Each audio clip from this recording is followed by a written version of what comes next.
Olá, irmãos, boa tarde a todos. Aqui é o Yukias do canal Yukias Magal falando com vocês. E eu tô trazendo aqui uma matéria interessante. Essa matéria não é recente, tá? Ela foi, assim, não é tão antiga, né? Porque nós estamos no início de 2022. Isso aqui foi do dia 22 de dezembro de 2021.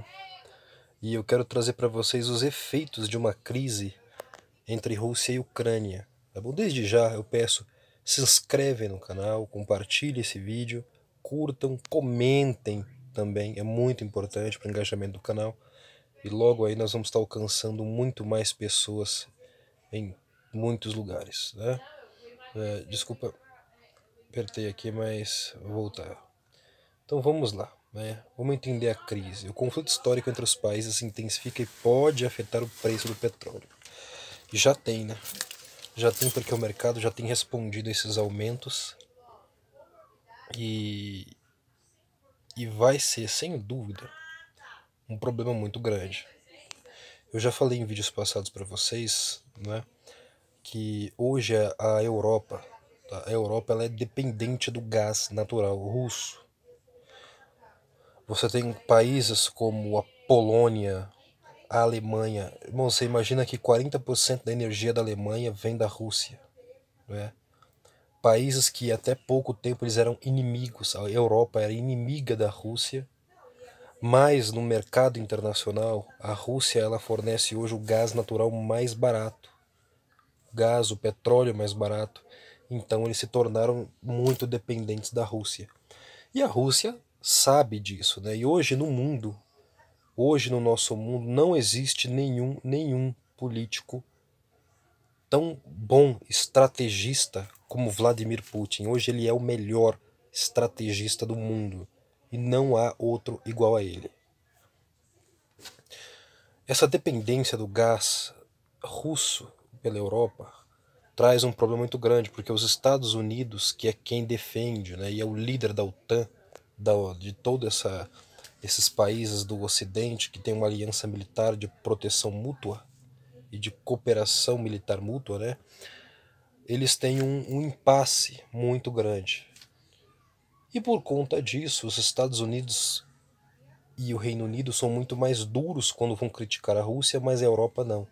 Inclusive hoje o Emmanuel Macron ligou para o Vladimir Putin e para o Zelensky na Ucrânia para tentar diminuir as tensões, para ver se consegue fazer aí um acordo de paz, o que claramente não vai acontecer nada disso, né? Não vai gerar nada disso.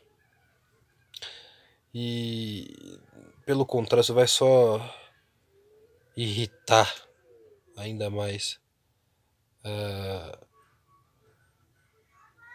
a Rússia e o outro lado.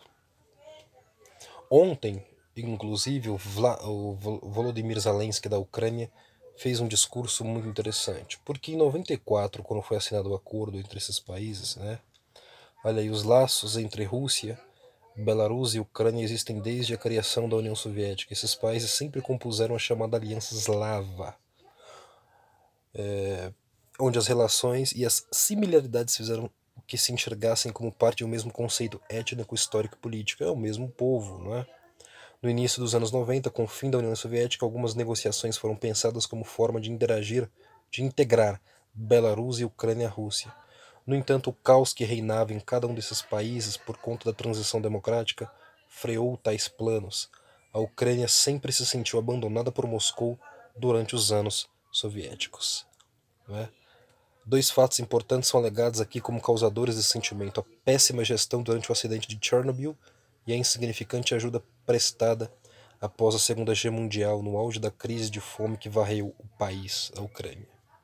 A Ucrânia saiu quando desintegrou, né, os países da União Soviética. A Ucrânia tinha herdado da Rússia mais de 1.700 ogivas, né? Só que os Estados Unidos e a Europa não queriam lidar com mais uma potência nuclear no mundo. E a Ucrânia estava quebrada, o povo passando fome. Eles não tinham condição de cuidar disso e de alimentar seu povo, estavam quebrados. E então os Estados Unidos e a Europa foram lá e fizeram um acordo com a Rússia e com a Ucrânia, onde se eles entregassem todas as armas nucleares deles para a Rússia, eles dariam ajuda financeira e ajudariam o país a se estabilizar. Em troca, a Rússia e a Ucrânia assinariam um acordo onde a Rússia jamais atacaria ou invadiria a Ucrânia. E isso se mostrou fraco, né? Porque em 2014 o Putin rasgou esse acordo e invadiu e tomou a Crimeia. Bom, e ontem o Zelensky cobrou a OTAN. Ele falou, olha, nós entregamos nossas armas lá na década de 90 quando vocês pediram para nós. E hoje nosso inimigo está aí à porta, querendo invadir. Então nós queremos que vocês façam alguma coisa. Nós queremos que vocês façam alguma coisa e defendam a Ucrânia. Ele está cobrando a Europa e os Estados Unidos. Hoje nós estamos num país tão interligado, tá bom? Tão interligado. A viagem do Bolsonaro para a Rússia, né? As pessoas criticando, não é um bom momento, porque ele está fazendo isso. O nosso agronegócio depende tanto dos fertilizantes que vêm da Rússia e da Bielorrússia, porque esses dois países em conflito, irmãos, se houver um conflito, sem dúvida nenhuma, os Estados Unidos e a Europa, eles vão tentar fechar todos os mares para que não haja mercadorias fluindo para nenhum dos cantos, nem entra nem sai da Rússia, nem da Bielorrússia.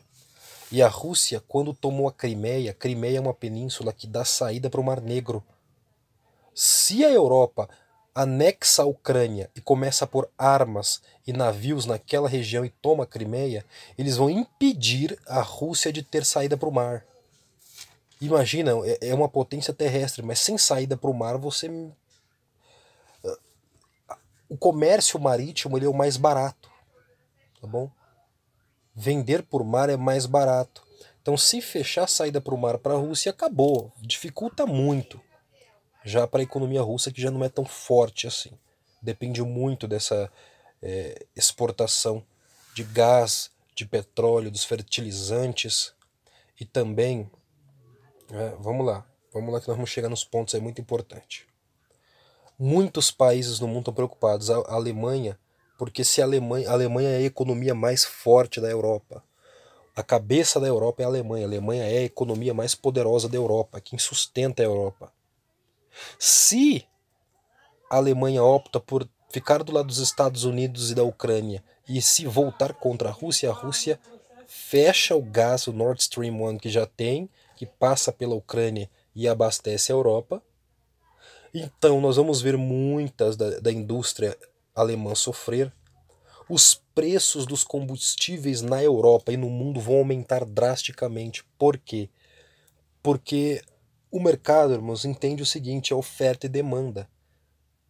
Se um país que é o maior exportador de gás, de petróleo para a União Europeia, agora é impedido de vender, de fornecer essa matéria para lá, a Europa inteira vai começar a buscar desesperada para suprir essa falta no mercado outros países que forneçam gás e petróleo. Porém, o gás e petróleo dos outros é mais caro.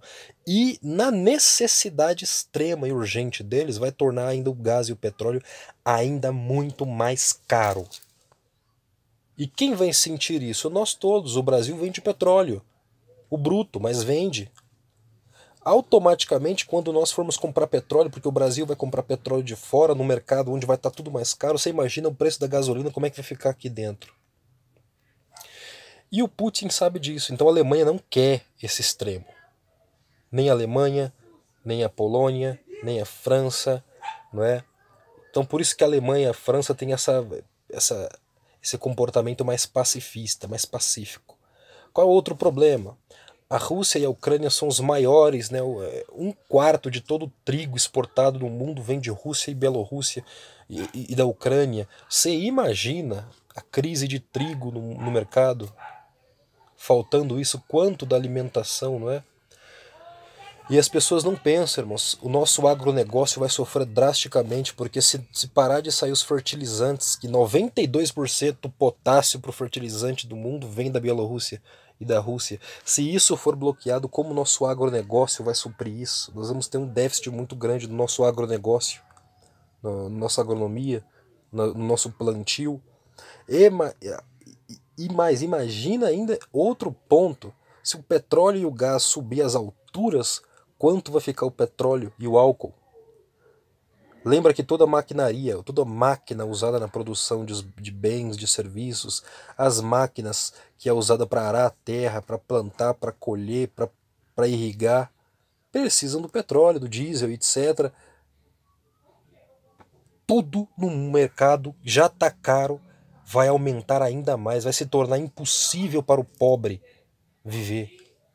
Se isso acontecer, irmãos, nós vamos ver a desestabilização do mercado, as pessoas vão protestar, nenhum governo vai suportar o caos que vai ficar dentro do país, tá bom? O maior comprador de trigo da Rússia, da Bielorrússia é o Egito, e o Egito já está se mobilizando, muito preocupado com isso. Por quê? Por quê?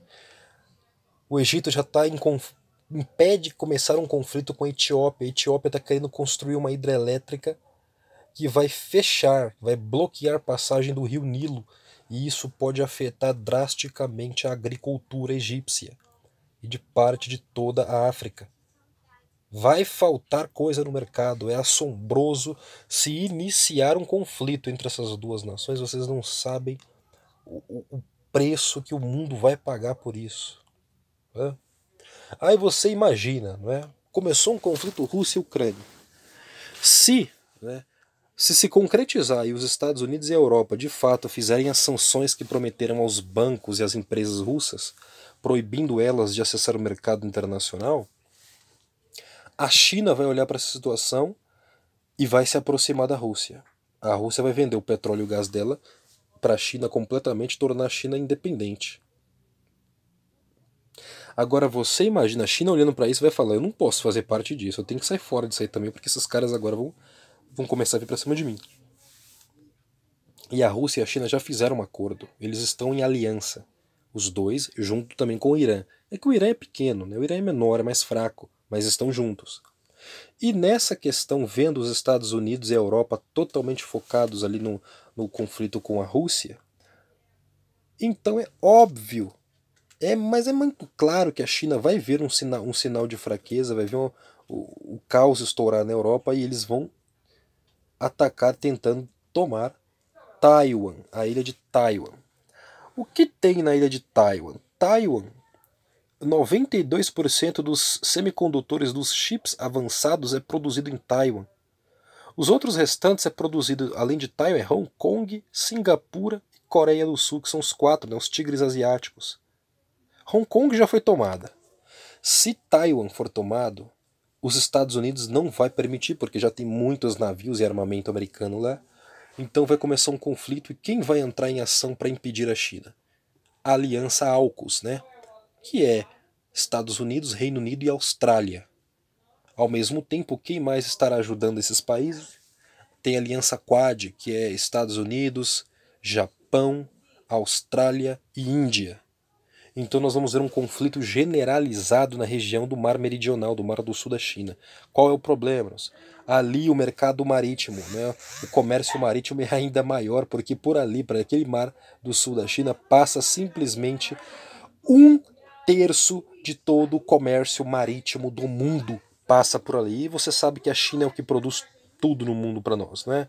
Aí você imagina se 1/3 foi impedido de chegar. Vai faltar bens no mercado, vai faltar materiais básicos, vai faltar chips, a tecnologia vai parar nesses países, nos nossos países. Vai faltar tudo, vai faltar tudo. Faltar tudo. Hoje nós estamos com uma crise aqui porque o Brasil era para ter estocado alimento, não tem alimento estocado. Os estoques do Brasil acabou. Em compensação, a China tem grãos estocados aí para mais de 5, 10 anos e mandou todos os seus estados guardarem. Do estado que nós estamos vivendo, irmãos, se houver uma crise realmente aqui de fertilizante, uma crise onde faltar tudo que a gente precisa para produzir, nós vamos ver um país onde nós aqui temos a maior terras agricultáveis do planeta, assim como a Ucrânia, que também é um dos países que mais tem terras agrícolas do mundo, é um dos países excelentes para a produção, dependendo desses caras. Se a Rússia foi expulsa do mercado internacional, então a China será a próxima. Nós vamos ver países como eles, o Irã já foi, e eles vão criar um sistema financeiro. A Rússia e a China foram países que mais estocaram ouro nesse período. Eles têm ouro suficiente para tornar a moeda deles independentes, e eles vão criar um sistema financeiro independente. E as nações, ao verem o Ocidente quebrado, enfiado num conflito, vão pedir para entrar para esse novo sistema, eles vão aderir. Um sistema de pagamento compensado, onde vai ter uma moeda digital, onde vai aceitar várias moedas. É óbvio que hoje nós temos um dólar muito, né, o mercado, o dólar em termos de crise, quando há crise, o dólar é para onde todo mundo corre, porque é a moeda de confiança do mercado. Vai ser difícil bater ele ainda nos próximos anos, mas nós estamos caminhando para ver cada vez mais esse cenário acontecendo, né? Então nós vamos ver um período onde nós podemos ver o Brasil sofrer uma crise que não era para sofrer, né? E o mais, irmãos, a gente sabe como o Ocidente já está dividido, né? Os nossos países são totalmente divididos. A mídia trabalha, o Ocidente, a mídia trabalha, ela é contra a China, a Rússia, e é a favor dos globalistas aqui, né? Porque é dominada por eles. Mas ao mesmo tempo ela faz com que o próprio povo desses países se dividam, colocando negros contra brancos, héteros contra os homossexuais, colocando homem contra mulher, colocando ricos contra pobres, colocando a classe dominada aqui, os pobres contra a elite, e a elite contra os pobres. É impressionante a divisão, colocando a esquerda contra a direita, um que apoia político tal odeia o outro lado e vice-versa. E aqui nós estamos num estopim onde qualquer coisa pode gerar um ódio desenfreado e o caos ser instaurado. Então você imagina, você acha que o Ocidente vai conseguir lidar com um conflito por muito tempo, se estourar o próprio povo aqui dentro em caos dividido? E mais, né, irmãos? Como Zelensky falou ontem, a Europa está fazendo a mesma coisa que fez com Adolf Hitler. Lembra do Acordo de Munique? É a mesma coisa que está acontecendo com a Ucrânia, com a Crimeia. A França, a Alemanha, os países da Europa sempre do mesmo jeito. Para impedir uma guerra de começar, vamos fazer tudo que o Putin pedir. Putin, vamos fazer paz, e vai fazendo paz. E o Putin vai exigindo, exigindo, exigindo, e quando eles firmarem um acordo traindo a Ucrânia, traindo um monte de gente, aí a Rússia não vai parar, a Rússia vai avançar. Porque se você não parar o tirano, tá? Se você não parar o tirano quando ele começar a ameaçar, e quanto mais você ceder para evitar um conflito, ele não vai parar. E Hitler mostrou isso. Quando os seus inimigos demonstrar fraqueza, avance o máximo que você puder. E a Europa está do mesmo jeito. Porque o que foi no passado acontecerá novamente. Então tá aí pra gente começar a pensar, a se preparar, porque ter um estoque aí de materiais é importante, né? E outra coisa, irmãos, se faltar gás e petróleo no mercado, né? Se o petróleo mundial é vendido por mar. Se as cadeias de abastecimento for fechada, porque se começar uma guerra vai ser fechado, então você pode ter certeza, irmãos. O preço da luz vai aumentar, vai ter que racionar por um bom tempo até que vai ser apagado. Porque o Brasil não tem condição, né, de sozinho, com o petróleo bruto que ele extrai e carvão, abastecer a si próprio para ter luz, eletricidade o suficiente. A Europa também não, e o mundo caiu nisso, né? Se começar um conflito, irmãos, dessa vez a Rússia não é a Alemanha de Hitler, a Rússia tem armas nucleares. Que Deus guarde nossas vidas e nós saibamos que este conflito é o que vai instaurar no mundo a nova ordem mundial.